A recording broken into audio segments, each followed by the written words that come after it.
Welcome to the Steelhorn process video. The majority of this is going to be speed ink along with some toning, whiteout. So let's get into it. I have a few pictures of my pencil process because I wasn't thinking about doing this as I was getting started. This really just is a sketch that got completely away from me. But as you can see, I started with light blue Sharpie, moved to blue pencil, then finished with graphite. That was all on 9x12 sketchbook paper. Scanned it into the computer, cleaned it up, took the blue out in Photoshop, made it a little grayscale image, and then dropped a hue saturation layer over that, printed it out in blue line. Now here you can see like where I went back in and worked on a lot of like definition, detail, with the darker lines up there before I got started inking. I knew I would want to do that from jump. That was always part of the plan. Steelhorn. Okay, so another goal of mine for this little project was to basically ink everything with this one tool. This is a Kuretake No. 85 fountain brush. I got in one of the sampler packs from Jet Pens. You can go there, they have great sampler packs if you've never really played around with a lot of different traditional analog media. So this is a brush pen with like a cartridge. Like I've used the I don't know, whatever it is, Pentel or something like that before. But not this one, not this number 85. So it was like a really long brush, looked pretty good.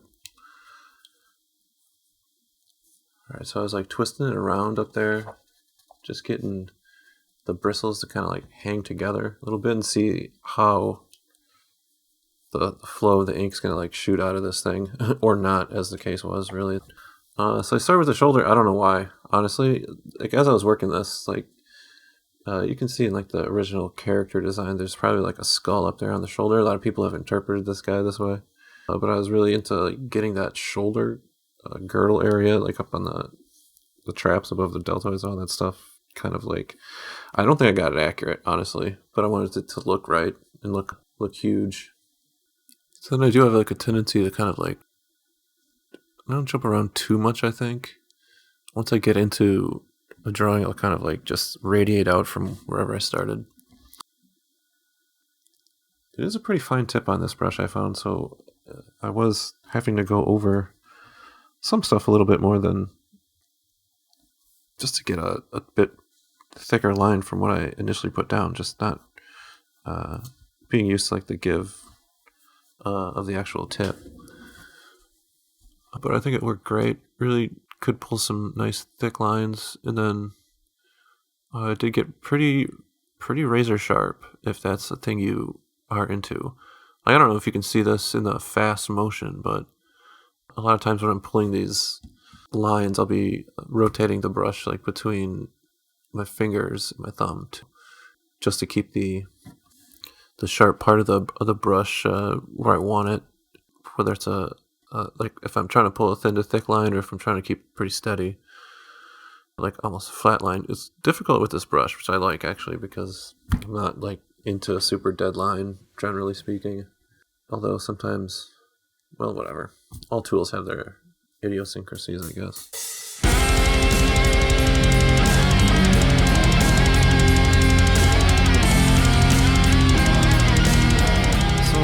I did a sketch, the original sketches, the Sharpie blue line pencil, and graphite at 9x12. And I'm not sure, I don't think I mentioned this, but actually when I draw it into Photoshop, I printed it back out on 11x14, so it did get, there's a benefit of enlargement here, as far as like the brush, like, you know, when you're inking with a brush, it's a little, and brush pens, of course, I think the mark's a little bit thicker than your pencil, and it probably should be.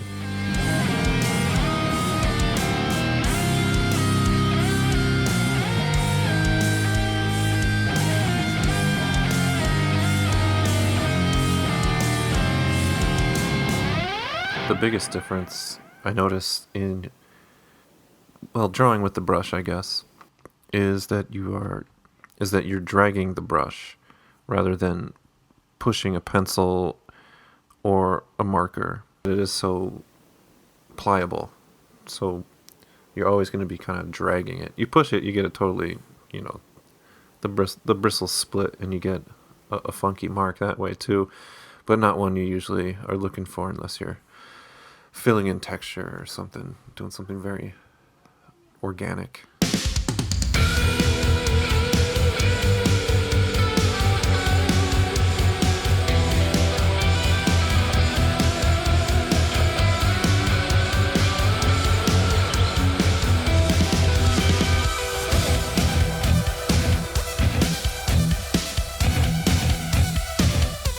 Always wondered about these type of feet. Is this hair on the boots, or is it a fuzzy boot?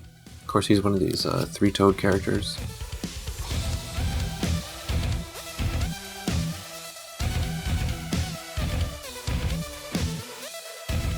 So this was Steelhorn. I did this as part. It was a Motu drawing challenge from probably about a month ago at this point. I started doing this challenge, I don't even know when, but it's been a while. Once upon a time, before 2021 is when I probably started doing it for sure, but before that even, I was doing like Star Wars sketch cards pretty much daily.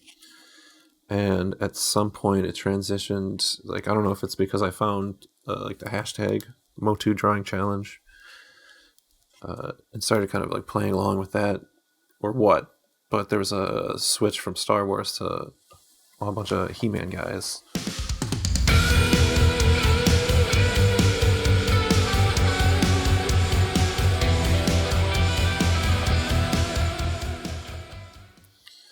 It's a nice brush to like kind of just let it dance across the surface of your paper. Real delicate tip in there.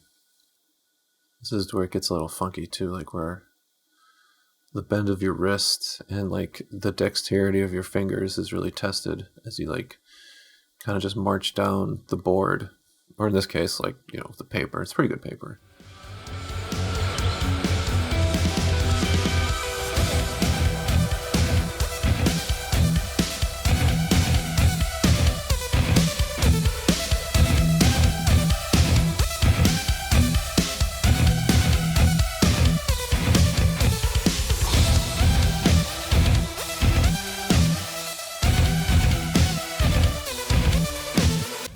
Anyway, this Steelhorn character. This character here is a creation of a Straddle Monkey, aka Brian Stradley, who apparently has recently passed away. He was one of the co-founders of this Motu drawing challenge, along with like Simon Naylor, Mark Lapping, and a few others. Usually, I don't, as I've done it, like the custom characters that people make up usually are not ones that I participate in, generally speaking. The mashups either, I don't know. I've done a couple of those, I guess. But I think this is the first one I did a custom character, and like it just like the original, I guess, from Straddle Monkey that from what I could piece together from the challenge post, was like a custom figure that he kind of like kit bashed with. I actually found like the piece he used for the head is like this Celtic skull ring sort of thing. There's like chain, and then it's like a Zodak bottom, I think, Zodak boots and legs, and crotch piece or whatever, and like Skeletor arms. And he's got like this other piece of jewelry that like runs along the left side of the arm, like one of those I don't know, it's like a wizard ring or something, but it follows like at least like a couple of the joints in your finger, so it looked pretty wicked, like some kind of armor, and like this super sharp dagger thing like coming off the top, or I don't know, call it big old nasty looking claw, and there's all these chains and shit. Then he had some other, I don't know what it was, a piece from like some other action figure line in the other hand, like the weapon hand. It was this funky looking knife, and I was like, this guy looks badass. I have to do a drawing of this dude. So that's where it happened, and it just like kind of coincided with like the end of school. So I was like, oh, I can do like a fun drawing, and then naturally I turned it into like a project where I'm documenting this whole thing, and the drawing of it is like just kind of stretches out as other shit gets in the way, or it takes priority briefly, and then so like, you know, the amount of footage I shot, a little over 2 hours or something. The actual inking of this piece probably took, and toning, I guess, supposed to, probably like 3 to 5. I would guess. I'm not sure. The thing about taking a video actually was that it kept me pretty disciplined, I guess, for the times I was capturing footage.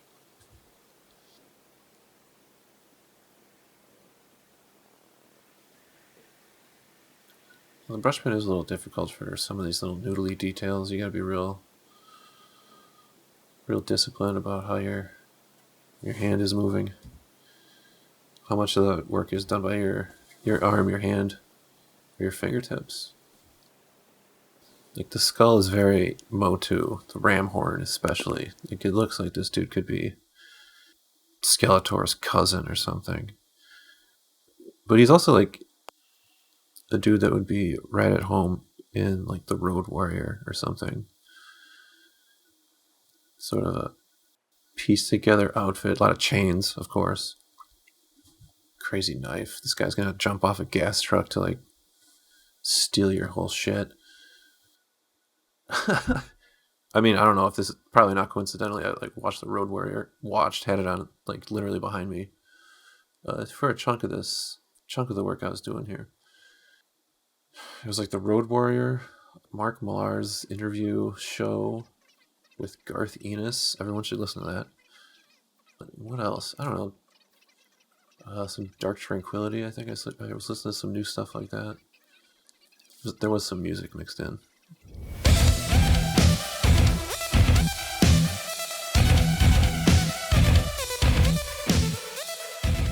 Kind of amazing that in this shot that print really does look green, but I think that warm light is really kind of helping tint that. Although no, this does look a little bit green.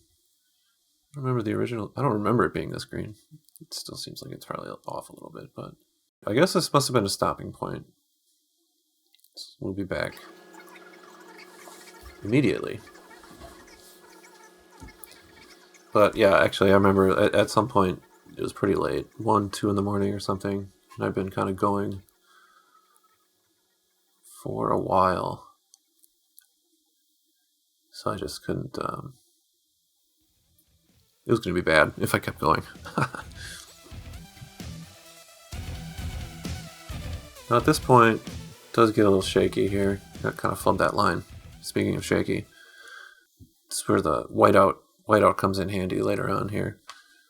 But at this point, I also made the mistake of attaching the camera to the desk, which, if you hadn't been able to tell before, like this might like really kind of bring it home that like I kind of really rock back and forth, like put my weight on the desk or like hold it at bay, kind of move it, brace it against the back wall a little bit. So it's kind of for the larger drawings especially, it's like very, very active.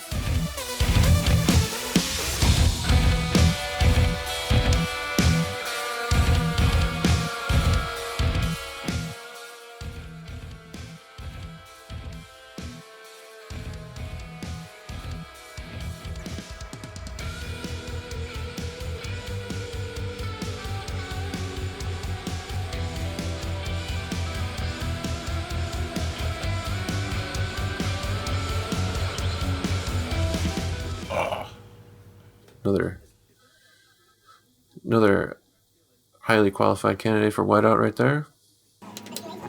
That was a boo-boo.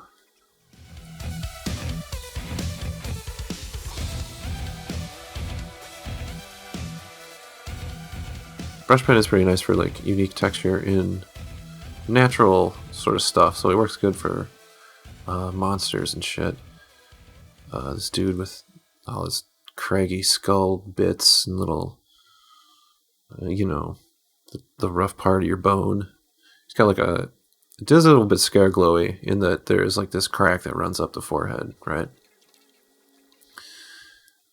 I get to kind of McFarlane out on these chains everywhere. Honestly, compared to McFarlane though, I guess I kept it a little bit tight.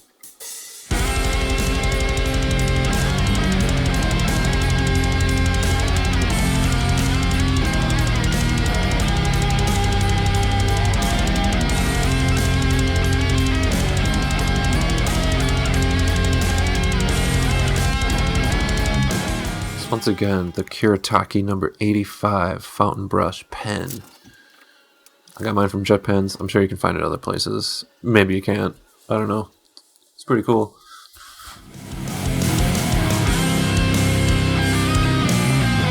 I didn't really go too crazy with any kind of extreme heavy lighting or anything, but I did kind of have it in the back of my head like that light's coming from above, and as we're facing this figure, like behind them, so it's sort of shining towards us, and from the left also, obviously.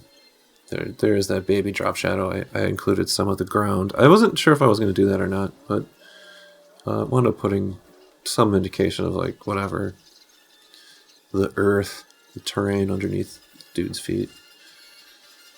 Oh yes, hit the whiteout, hit the whiteout. So at this point, sometimes that claw piece and the left hand really kind of got away from me at some point. I don't know what the fuck I was looking at on the print. So I had to like bust out my pencils from the smaller original 9x12 sketch and kind of refresh myself of how I was solving, like how the thumb kind of popped out of the wrist, where the wrist actually hits behind the shoulder.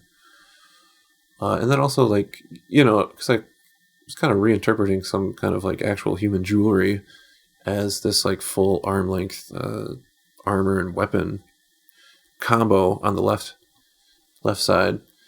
So I kind of redrew it. So I wanted to look at like how it was like kind of coming down, swooping beneath, like out from the wrists, like down past the sides of the hands as it went out to like this serrated bit, and then like the super sharpened tip. So I definitely like ran over a line I didn't mean to. I like drew through one of the arm fins there. So that was definitely an early spot that I knew I was gonna hit with the whiteout. Some of the other stuff too, it's just like popping out like some of the gross like the acne on the back of the leg, or whatever you want to call that. The texture in the boots. Clarify like the sort of fins that run along the forearm on that front, on the right hand, right side, right arm, whatever. Yeah, it really kind of had to overwork that claw a bit to try and get it to right, where it looked right and wasn't swallowing up the left hand too much.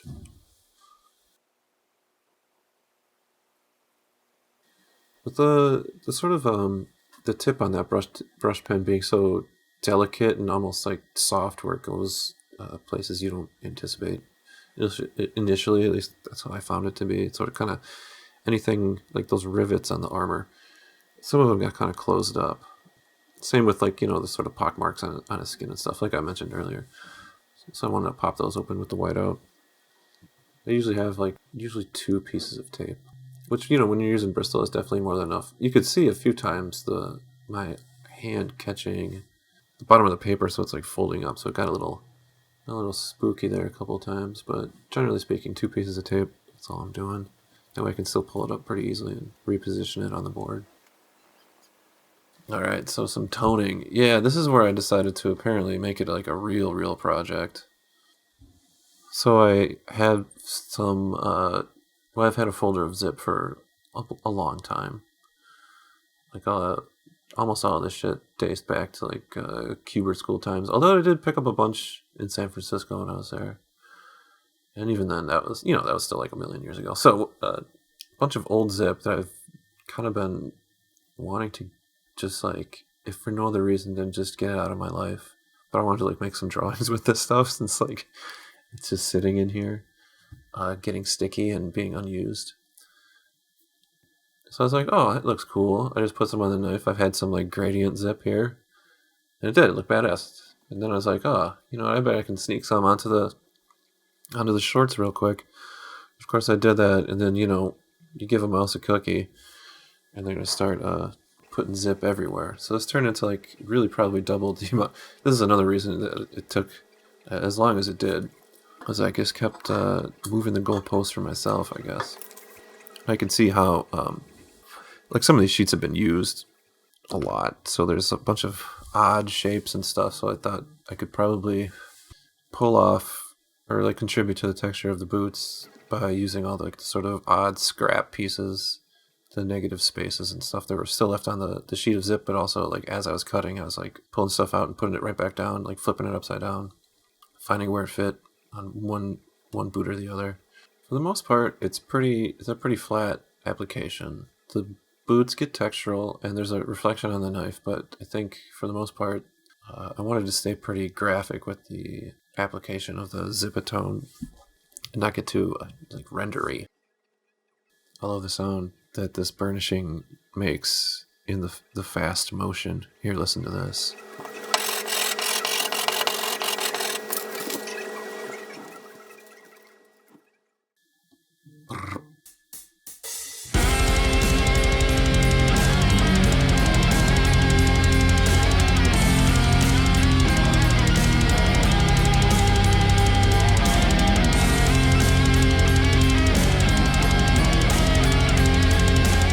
This is where, like, if I would have thought about this from the beginning, I would have, like, printed this shit on something a little bit more durable than just, like, larger sketchbook paper.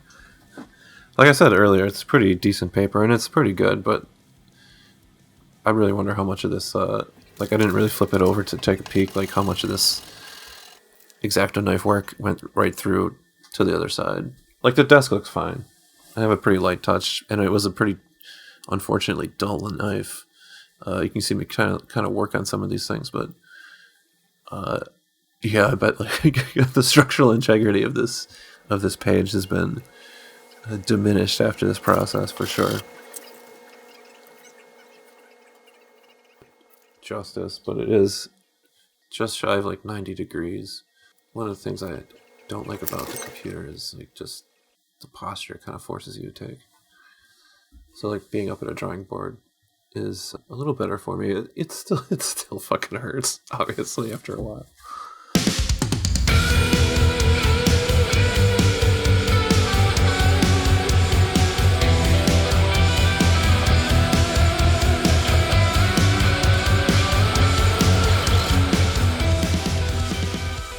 So there's a bit of skip here where, yeah, like some of the stuff I didn't do on tape, I guess.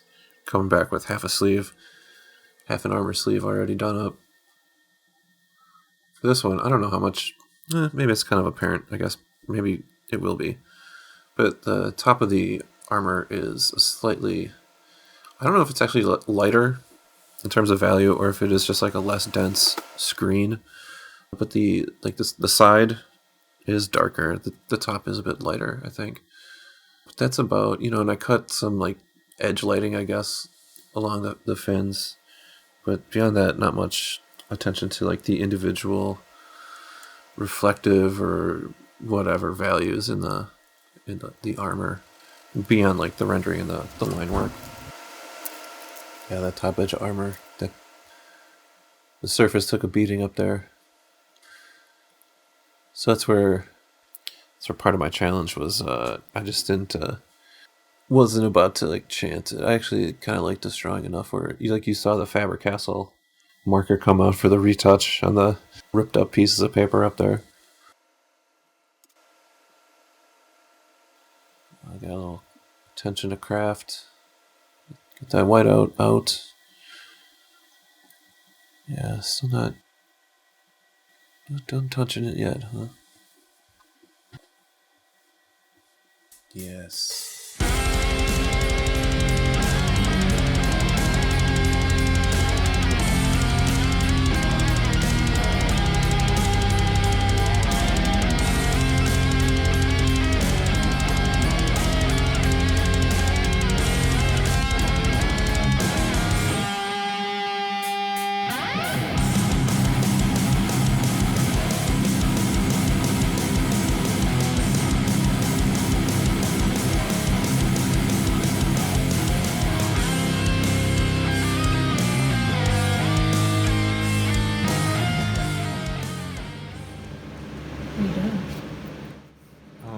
putting the zippy tone on this guy's head.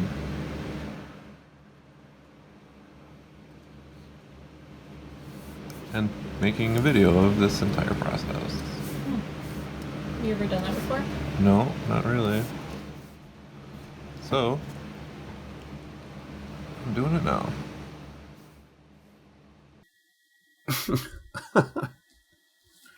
I'm doing it now.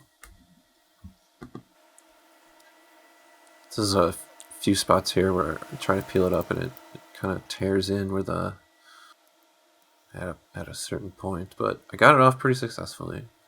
Once again, like a little sharper X-Acto knife would have helped that case. The super light stuff here looks pretty good. Some of these things, you know, like the negative space underneath the horn, behind the shoulder. Just want to get like a larger piece up and off of that sticky back paper and onto your piece before you start chopping smaller stuff like that out of there.